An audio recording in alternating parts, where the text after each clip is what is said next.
How have you changed your life to find balance in work and life? Are you a working professional but struggling to balance the workload of your career, family, obligations, and preparing for your financial future? If so, this podcast is for you. You've spent years learning your craft, and now it's time to focus on your financial future. This podcast will teach you what you need to retire wealthy and happy. Let's dive in.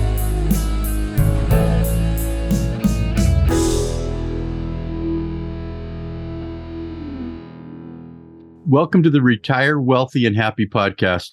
Today's episode is sponsored by Monument Real Estate Capital. Good morning, Roger. Today we have Tiffany Lancaster. You and I heard her speak a couple weeks ago at one of the RIA clubs. She is a certified yoga instructor.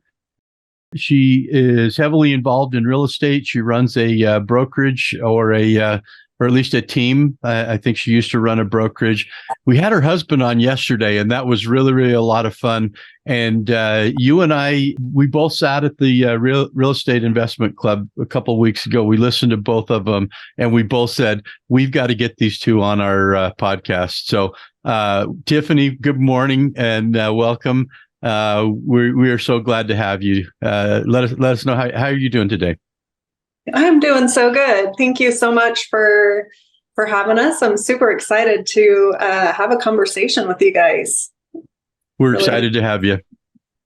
Yeah, good morning. You've done some pretty exciting things with energy and chakras and stuff like that. And after you spoke, Bonnie, my fiance, hit me up and she's like, you really need to have her on the podcast.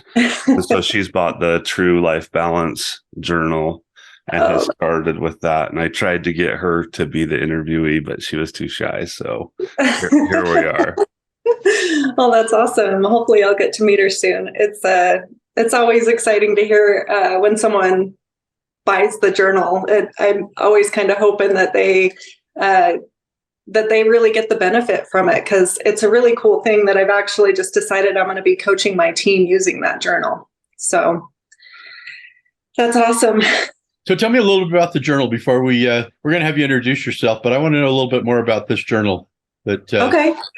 So the journal, it's called the Tru Life Balance Journal. And the idea behind it is to kind of have that 30,000 foot view of every area of your life, and kind of just stepping back from the ideas that really this life is kind of, we have the ability to create the reality that we want to live. And it just requires that think time, that time to kind of step away from everything in your everyday life to kind of gauge how everything's going with your family, with your business, with all of it, with your health, because all of those things are important.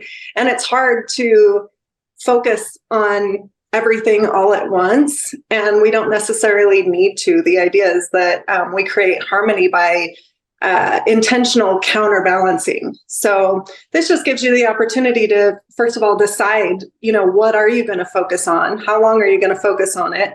And it forces you to kind of take that 30,000 foot view of every area. So if you're falling short in one area, you're doing it consciously. So that's the idea. Absolutely incredible. One of my biggest takeaways from it was just spending, maybe approximately 30 to 90 days focusing on one thing and getting it better, and then moving on to the next energy, the next space, and spending the next 30 to 90 days working on that. Not giving up on the other one, but just focusing more on one thing and giving it more of your time and attention. Yeah, exactly. Very cool. Well, you take a few minutes. We want to let you introduce yourself. Take as much time as you need to, but we'd like to hear a little bit about your story and your real estate background, that type of thing. How you got started in doing what you're doing. Okay, so my name is Tiffany Lancaster. Like you guys said, I got started in the business right after my divorce. Actually, I had been coming from, I got married really young when I was 18. You guys heard my story at the event, but I'll give a quick little breakdown. So I didn't have a ton of money growing up. And my dad passed away when I was really young. I became like the motherly role in my relationship with my mom. I was constantly just making sure that bills were paid. And so as I was growing up and I met, my high school sweetheart, I was very eager to get out of the house and get going with my own life, kind of get out of that situation and live my own life. He proposed to me. He was 3 years older than me. He joined the military, and he proposed to me after joining the military while I was actually still in high school.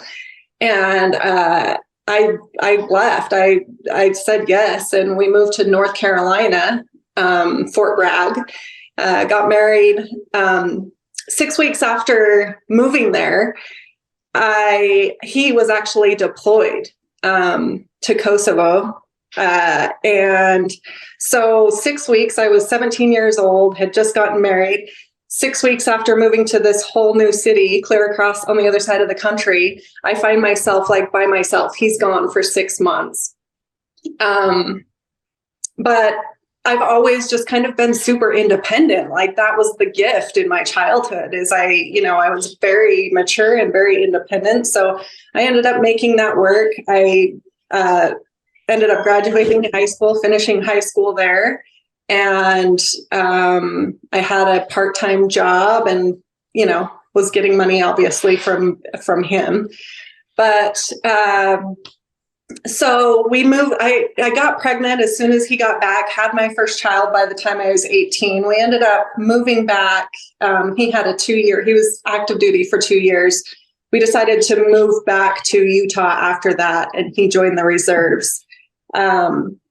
We got back, and I guess I'm telling you guys my story rather than just introducing myself. But long story short, I ended up getting my license. I got married super young, ended up getting divorced, and I was working 2 jobs when I got divorced. So I got my license in 2011. After getting divorced, I knew that I needed steady way, I guess not steady, but I needed to take care of my kids on my own. And I had always wanted to be a real estate agent. So got my license in 2011. Right after, actually, I had met Brad. We went into the investing space fairly quickly. We started working with other investors who were buying properties.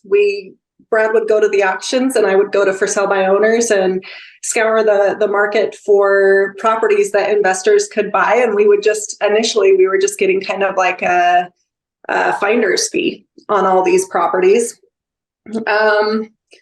So I became a top producing agent fairly quickly. By 2014, I was a top producing agent in Tooele County. And we just continued to grow that until eventually we started flipping houses ourselves. And then normally it was just a buyer's agent and me and a transaction coordinator.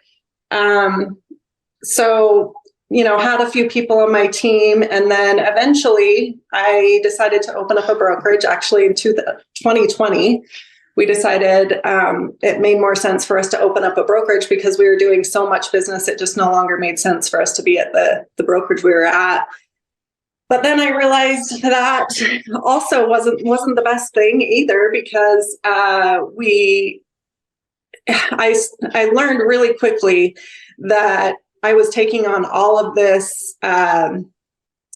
liability, and I was creating all new systems. It took me out of production pretty quickly, focusing on building all the systems for a brokerage and, babysitting agents, frankly.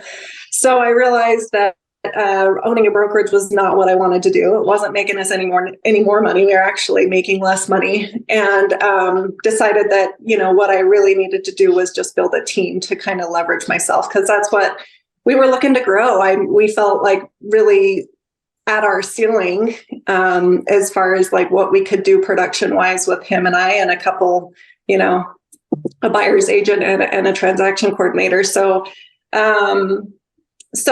we decided to move over to Real and just to focus on building our team. And we also it's been a dream of ours to build a coaching program as well, to be able to coach other couples who are working together, trying to build a business together, because it's a whole different beast. We are a blended family. I mentioned that Brad and I have been married before. We've dealt with a lot of adversity in our life. And so the journal actually was born of me trying to create balance in my life, being a stepmom, a mother of 8 total. We have 8 kids between the two of us. Brad came to the marriage with 4. I had 3, and then we had 1 together. So there was that. There was us running this business together. And then I'm sure Brad told you his story of, going to jail in 2016 and leaving me with running our business and our family, and doing all of that for 8 months while he was serving his time in jail. So it was a lot for us to try to get through and navigate. And we knew that our mindset was going to determine everything on how we got through that, and really how we led our lives. And so it became a focus of mine to dive into consciousness and my mindset and getting through these difficult times. So while Brad was in jail, I sought out yoga teacher training. I knew that I needed something to keep me present, to keep me focused, and like I said, to keep my mindset in the right spot. And yoga was that thing for me. It really helped me create balance. And when I was feeling super stressed out, or overwhelm, or all of those feelings that tend to come up, not just in business, but in life in general, it would bring me back to the present moment and give me that higher view of like what was really going on in my life, and just get me back in a positive mindset and a positive outlook, So yeah, that's in a nutshell, that's who I am. That's absolutely incredible. All the things that you've been through. I was laughing as you started talking about running a brokerage.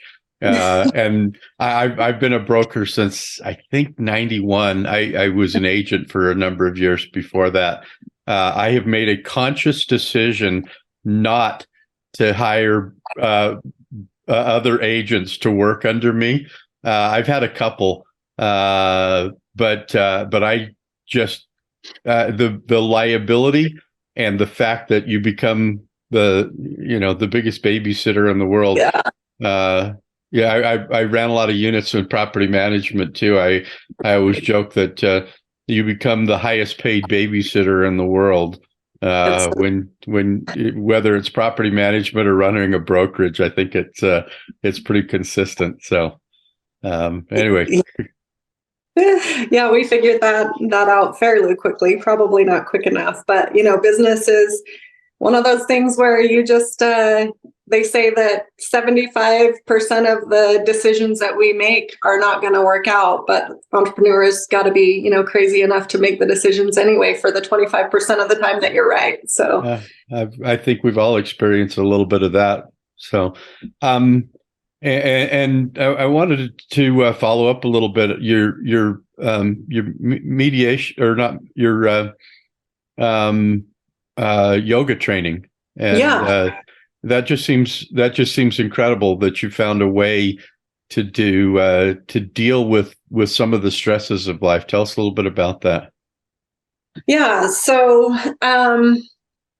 I joined a year program because I knew I was going to need to take it slow, because I couldn't take up too much time from running my business and obviously be with my kids. So it started out as this twice a week training. And really at the time, I thought, well, they say yoga helps with stress and I need to be physical. I need some discipline, So initially I was kind of just signing up for, it was some guaranteed me time, I wouldn't need a gym membership. And it kind of just made sense that I did this thing, and it kind of just checked all of these boxes for me. But as I started to go, maybe a month into it, I started noticing the differences in just my overall well-being. Like I was a lot less stressed out.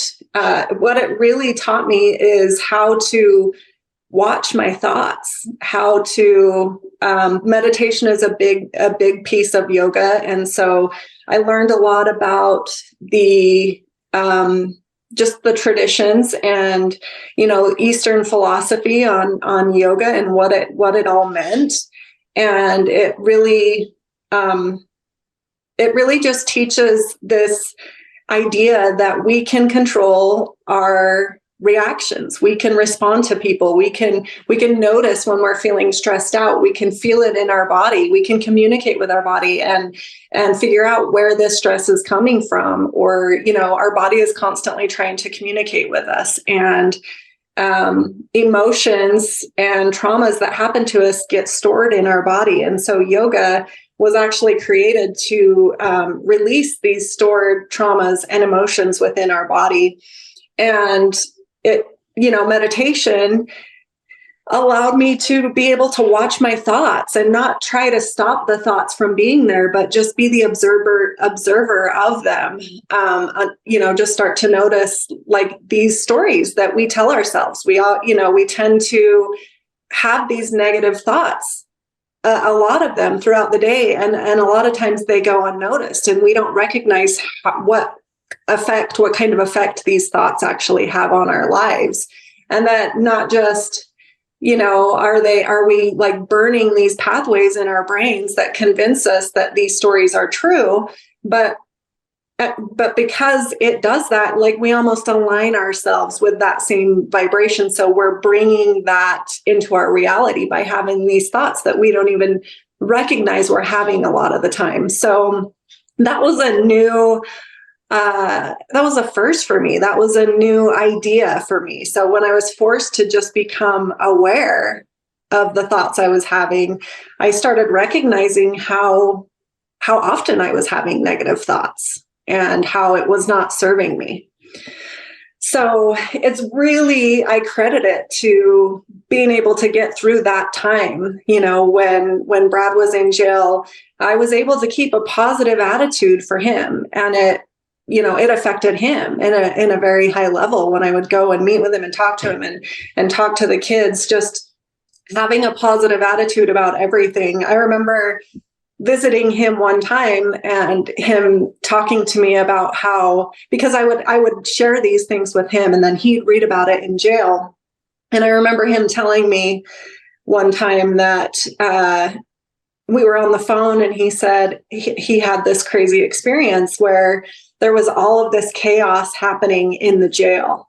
And he was able to kind of pull himself out of the situation and just observe this situation happening in the jail, and how he had this realization that I don't need to be a part of this situation. I don't need to engage and identify with everything that's going on around me. I can understand that this is all outside of me and this doesn't define me, or I don't need to identify with any of this. And it kind of gave him this perspective that he could go through this experience and not have this experience define him as a person. So, that to me was the power of this practice, Very, very cool. I think that one of my biggest takeaways from reading the introduction in your Tru Life Balance Journal is the RAS, the reticular activation system. And yes. As a Tony Robbins fan, we've heard that multiple times. And that's where if you go and buy a Honda, you see Hondas. But in your book, I kind of had an aha moment that is, if you use that, you actually look forward to the opportunities, maybe before you've had an opportunity, and see that in your life and set that as your goal. Do you want to talk on that? Yeah, it's just basically the idea that like we have a choice in every moment. If we want to focus on all of the, the negative things that are happening in our lives, well, that's what we're speaking to the universe. That's the reality that we're choosing. And so we will see more of that. We will see more of the negative things and more of the things that we don't want. Tony Robbins talks about all the time about, if you ask someone what they don't want, and they can go on for days and days about what they don't want.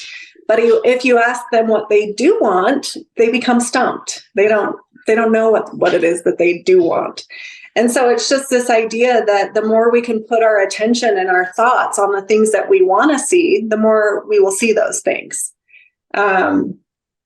And yeah, that's basically the reticular activating system. That's just the way that it works. That's just everything at the end of the day is energy. And we have a choice of what energy are we going to focus on? Which energy are we going to engage with? So, yeah. You and Brad are really high, impressive power couple. How do you guys split up work and keep things balanced with all the things you do, and not getting into arguments where things are obviously going to be high stress? Yeah, well, we're still figuring that out, to be completely honest with you. It's changing. That's the thing.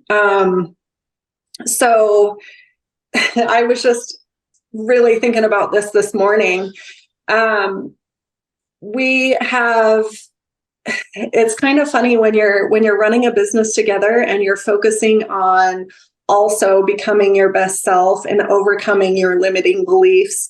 It's a crazy process, because just being in a relationship alone and trying to do that, because ultimately, as a couple, you have the ultimate accountability partner, because just the dynamic of being in a relationship, you're going to mirror and trigger each other. You're constantly going to be mirroring back your partner's shortcomings and vice versa, which tends to trigger us. We see our growth opportunities through our partner. And so when you're in business with your partner, that just intensifies. And sometimes it can be really difficult, because I have to constantly be calling him up. He has to constantly be calling me up if we're going to be growing in our business. And so we've had to navigate that by coming up with a healthy way to do that. Being able to communicate with each other without making each other feel like we are nitpicking who we are, or we're disappointed in them, or, just really, we have to really focus on letting each other know that we're here to help each other grow, and we have each other's backs, and this is the common goal. And the reason why I bring all of that up is because sometimes the roles shift, and right now, Brad is really taking on the role of being in charge of our production for our team. And he's doing that while I've kind of had to take on more of a CEO role, where before I would say Brad was more of the CEO. But I don't know how much you guys are understand. I'll just explain. We've become really aware of the masculine energy and the feminine energy. And for a while, I was taking on a lot of the masculine energy and roles, because I was in production myself. So I was out with buyers all the time. I was prospecting a lot. I was kind of doing the day-to-day linear stuff. And I've realized that I really need to be taking a look at the higher level stuff. I need to be looking at the business and making those decisions. Another area where we've gotten stuck is Brad and I are both visionaries. And so we've kind of had to take turns playing the integrator role or hiring the integrator role. But it's kind of funny, because where business is concerned, like I mentioned, we always have these sticking points, right? We have these limiting beliefs. And the fact of the matter is, Brad went to jail over making a lot of money. And so, or at least that's how it equated in his mind, right? That was the limiting belief. And so he had a lot of unconscious programming that we're still finding out. When you go through big T trauma like that kind of trauma, you form these limiting beliefs, and sometimes they're not always obvious. We have these blind spots, So we've in growing this business, we've had to uncover these limiting beliefs and where we're holding ourselves back. And one of the ways that we figured out we were doing that is we were making a lot of money, but we were paying out a lot of money in our flip business. We were paying people that weren't necessarily worth, what we were paying them, and kind of like self-sabotaging our business because this limiting money mindset that we had, that ultimately money equals bad, money equals greed, and we didn't want to go back there. I don't know if Brad talked about that yesterday, but anyway, so it's this process of uncovering where we're being held back in the business. It's not just, I understand why a lot of couples can't work together in business, because it really requires us to break through these ceilings, and you have to be calling each other out, with these things. And so right now we've decided that I'm taking on the CEO role, and basically that, I'm leading our team and our company, and Brad's taking on being in charge of production, holding the team accountable. He's like the sales manager. He resisted that role for a really long time, but we've kind of realized that that's the way that it needs to be. So it's been a process. Interesting. You said something about different gender roles or different gender energy. I made a crack yesterday, and I think I got human resources called on me because because I said something about, the truth is we do. A society would like to say we're all exactly the same, and that we come to thought processes exactly the same. And as much as they try to hide it, I just don't think they can. I think we are meant to be a little bit different. It doesn't mean that we can't do the same things. We may come at them differently in the way that we do it, but I do believe that we are all that we're inherently a little bit different in the way that we function, and trying to hide those differences as opposed to making us better because of them, I just think is ludicrous. Yeah. Well, I mean, I mentioned everything is energy, and basically masculine energy and feminine energy just is. It just is the energies that in yoga, they talk about the masculine energy is the energy of the sun, and the feminine energy is the energy of the moon, which reflects the sun. And so the feminine energy is more like intuitive and receptive and soft and reflective of the masculine energy. And the masculine energy is more like linear and like doing the day-to-day, very like analytical, very doing the repetitive stuff. And we realized that we just needed to make a choice, like which energy did we want to embrace, and it reflects in all areas. And the truth is, we all have masculine and feminine within all of us, and it's about balancing the energy within you. But also, we have a choice at the end of the day in the relationship. Do I want to be embracing more of the masculine energy or the feminine? And I definitely want to be able to embrace more of that feminine energy. And Brad wants to embrace the masculine. And so because of my strong personality, or because I've always had to embrace that masculine energy, I was actually like kind of stepping on Brad and disempowering him and not allowing him to feel that masculine energy. And so I had to learn how to navigate that and empower him, instead of creating more limiting beliefs. So that's been part of our journey as well. That's very cool. We've talked quite a bit about your work and things like that. I'm curious how do you bring balance, right? You've got 8 kids. I know some of them are raised and married or whatever, but I've got most of my kids are married now, and you don't stop being a parent just because they move out of the house and move on. You still have, hopefully they bring back grandkids, and you get to enjoy that when they do come back. But how do you make time for all of this?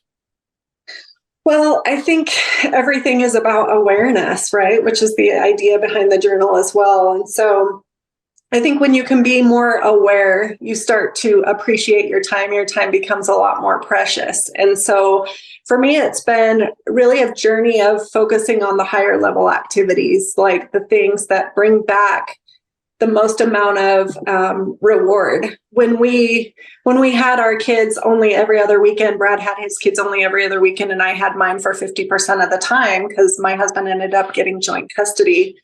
Our kids were always the most important thing to us. And so we figured out that it was about quality and not quantity of time. And so we made it a priority to, when we had our kids, we were just going to make that time really special and create memories with them.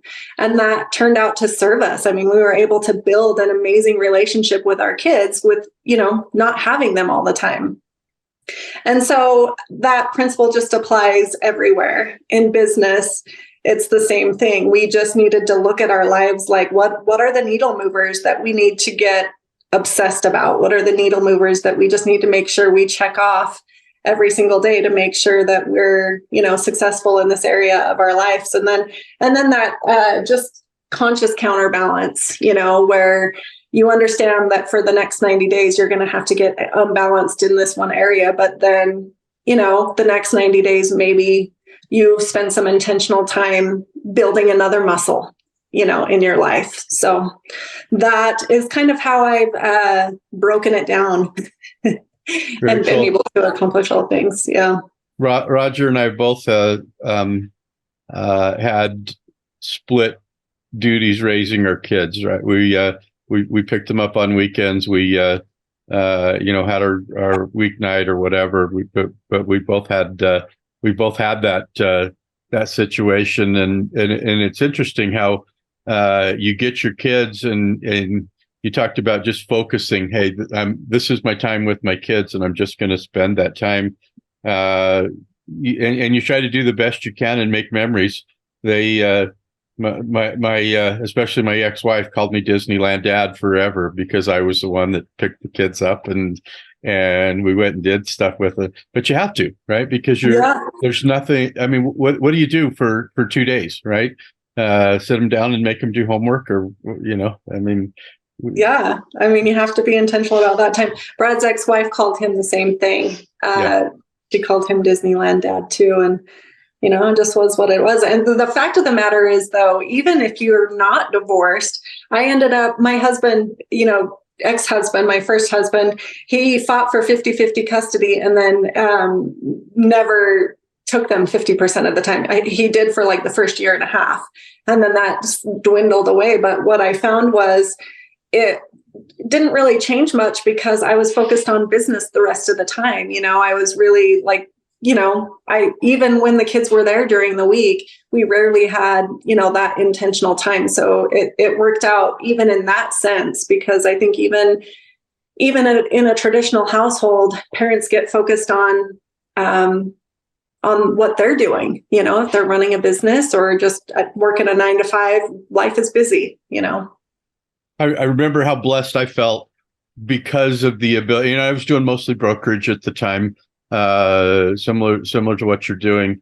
And I remember how incredibly blessed I was that the time that I went to get my kids, I could devote to them. In other words, you can, and maybe I threw a couple of the kids in the car and took them to a listing appointment once in a while or something, but the ability to, when you work for yourself, to have that ability to really focus on, hey, it's my time with my kids, and I can set my work aside for the most part.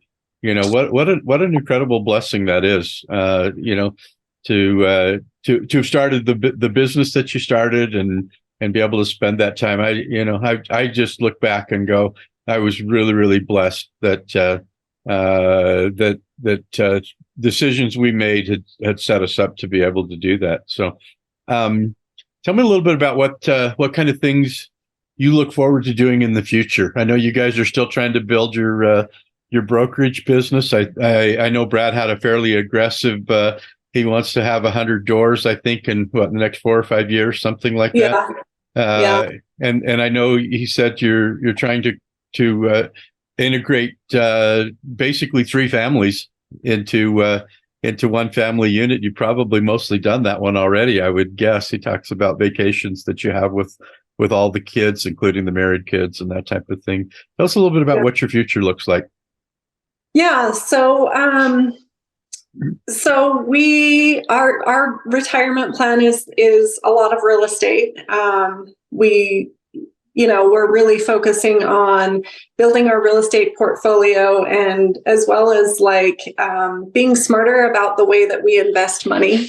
I talked about, us healing this money mindset that we've been on this journey. And so we've gotten really clear on what our plans are to build wealth from here on out. And that does include, owning 100 doors. My passion project and Brad's as well, is we really want to be coaching couples in business together. And that when we think about, what it is that we would be doing every day, even if we weren't getting paid, it's that. It's part of the reason we do our podcast. We have people, come on, and it's just one of our favorite topics to talk about. And it's something that, we're still working on, and we're still figuring it out. I've had dreams of owning like a 200-acre piece of land with one of the things that we've done with our kids is we've done a lot of camping and yurts and being outdoors, just because it's so grounding. And, we've connected with our kids at a really deep level that way. And so I've had dreams of, owning like a retreat center where either couples or families come and just have an amazing experience with their families or with their spouse. Just because that's something that's been, near and dear to me. Brad and I would go to a festival called Wanderlust. We went 5 or 6 years in a row, and it was this big event they would have at Squaw Valley.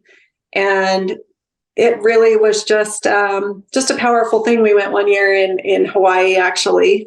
And, so I'm just wanting to give back at some point in that way, just because it's been so impactful for Brad and I's relationship. So I do see that in something like that. I don't know exactly what it looks like, but I see something to that effect in my future, owning something like that or being a part of something like that. You talked about several thousand acres, and I keep seeing you owning a dude ranch, and then I'm going, I'm not quite sure if I can picture you in a cowboy hat and boots and riding a horse out through the pasture, but maybe that's my not having the right perspective, I guess. Yeah, well, I don't know if it's a dude ranch, but I could see something like that. I just think that putting people in experiences, being able to go on a retreat or just immerse yourself in an experience, it's a powerful thing, and it impacts people's lives. It has for me. And so, yeah, I could just, that's my way of giving back and being able to contribute, So there's Brad kind of, he loves the idea as well, but he's like, as long as he's not the one maintaining all the acreage, he's like, we're definitely going to have, help with all of that. But yeah, I would envision, first off, the same thing where it's like, okay, a 200 acre, that's going to be up in Montana. But when I think about it, I'm thinking this would be more of a yoga retreat, maybe down in a warmer climate like Arizona or New Mexico or something like that, where not necessarily going to be horses in a ranch, but going to be wide open, quiet spaces where you can, Absolutely. recenter and life balance and stuff like that. Absolutely. Yeah. Yeah. So that's, I try to work on visualization practice. And so just taking time every morning to consciously visualize what your future looks like, where you're at 5 years from now, and just really seeing that, because again, it's the reticular activation system where we're just, aligning ourselves with that. And so that's something that comes up often in my visualization practice, in addition to everything that we're doing with real estate and where our team's at and all of that. Yeah. And speaking out into the world, people like me are realtors. So you say it and you say 200 acres. My reticular activation system is automatically going to be looking for 200 acres for you down in Arizona as a realtor. Yeah, that would be love it. All right. Well, any other follow-ups you want to mention or anything else, Earl? Well, talk a little bit about investing. You spent quite a bit of time. Tell me, aside from the 100 doors, what else are you guys looking to do investing wise? So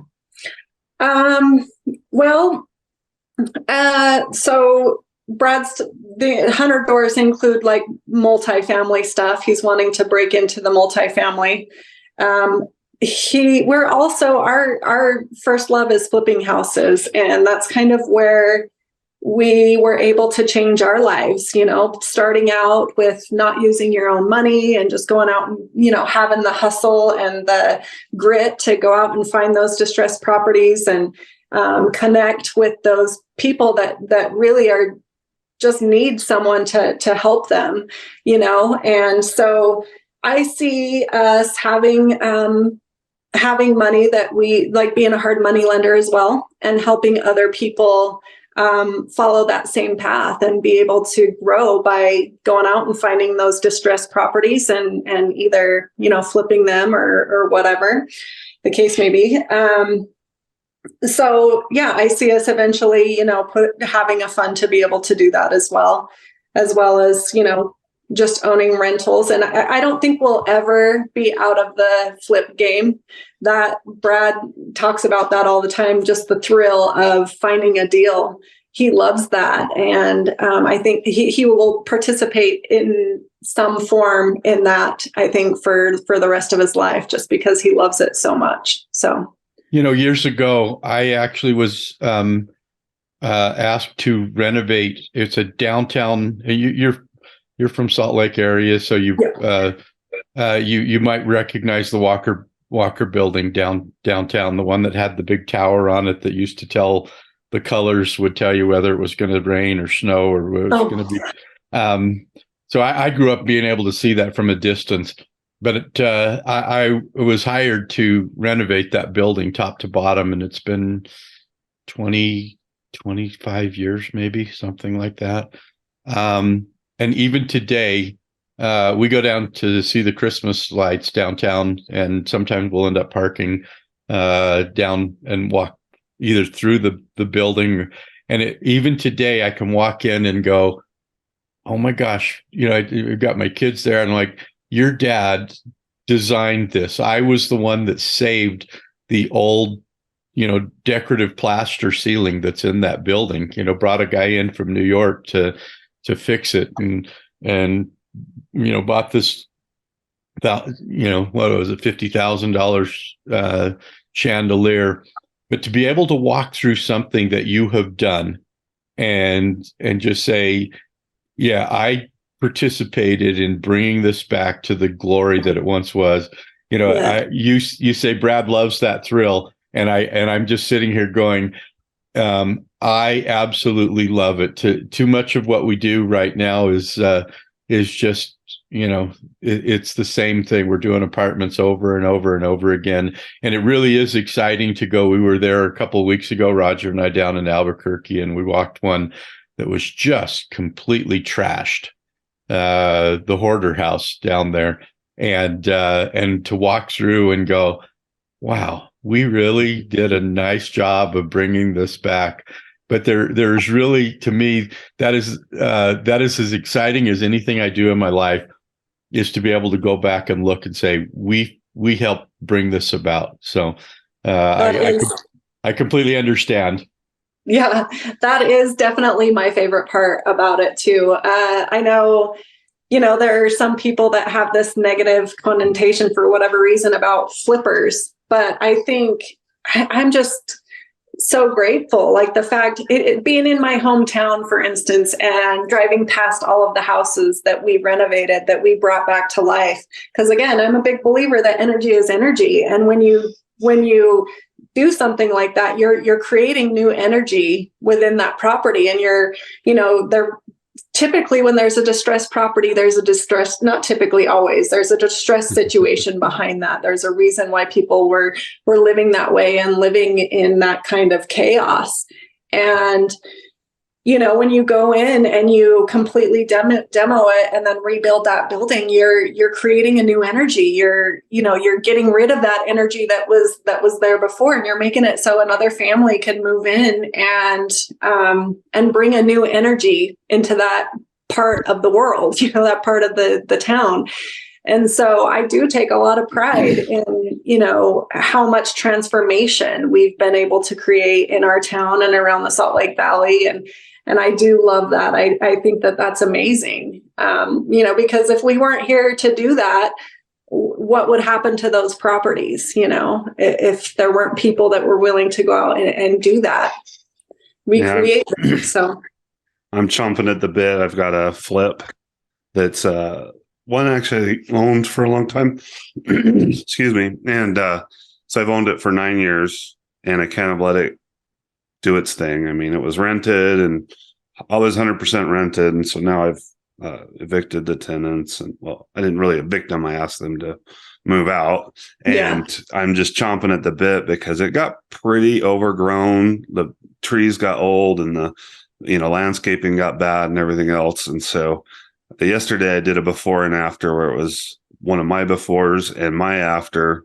And I didn't release it on Facebook because I want to get the clout of the actual professional photo that really shows the contrast in the night and day. And it's, overgrown and an ugly color of green. And now it's like beautifully done. And we took, it was like 80 cubic yards of dirt out of the front yard to get it. So it's like a flat golf course looking front yard. And I'm really excited to list that house today and do the before and after, because, a lot of people won't recognize how much time and money goes into fixing that. Yeah. That they'll really enjoy the before and after, but I get a really deep feeling because I know, it cost tens of thousands of dollars, did this work, and it's just beautiful. So it's a great reward that I'm looking forward to. It is amazing. It is. It's such a great feeling when you take a property like that and just improve it, and it's awesome. It's very rewarding. Roger, you think it's time to go through the final four? Yeah, let's do it.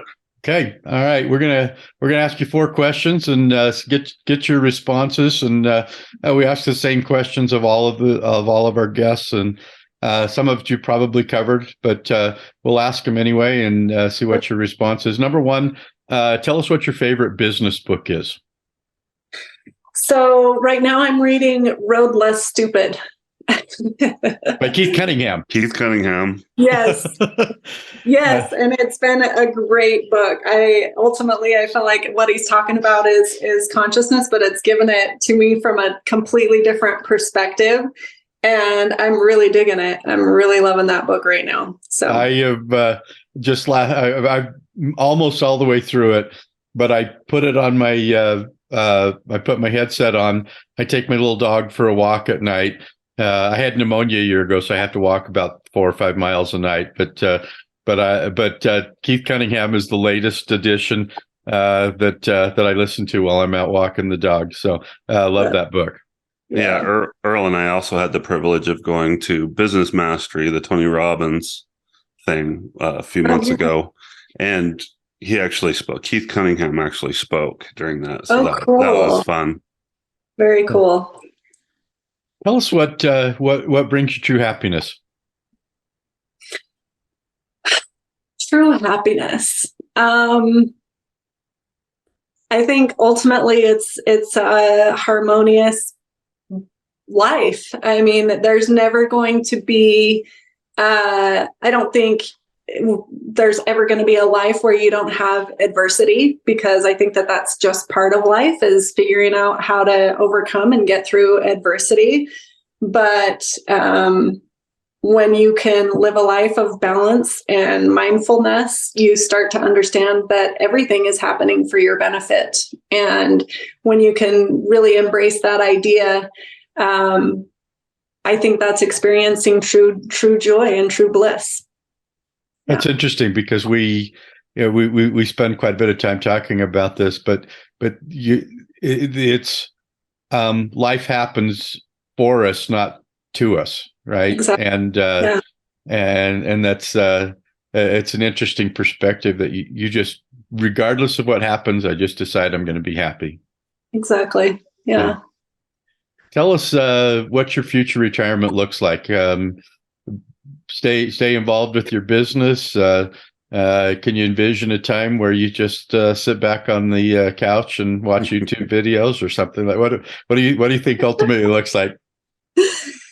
I mean, ultimately, I think it's going to be.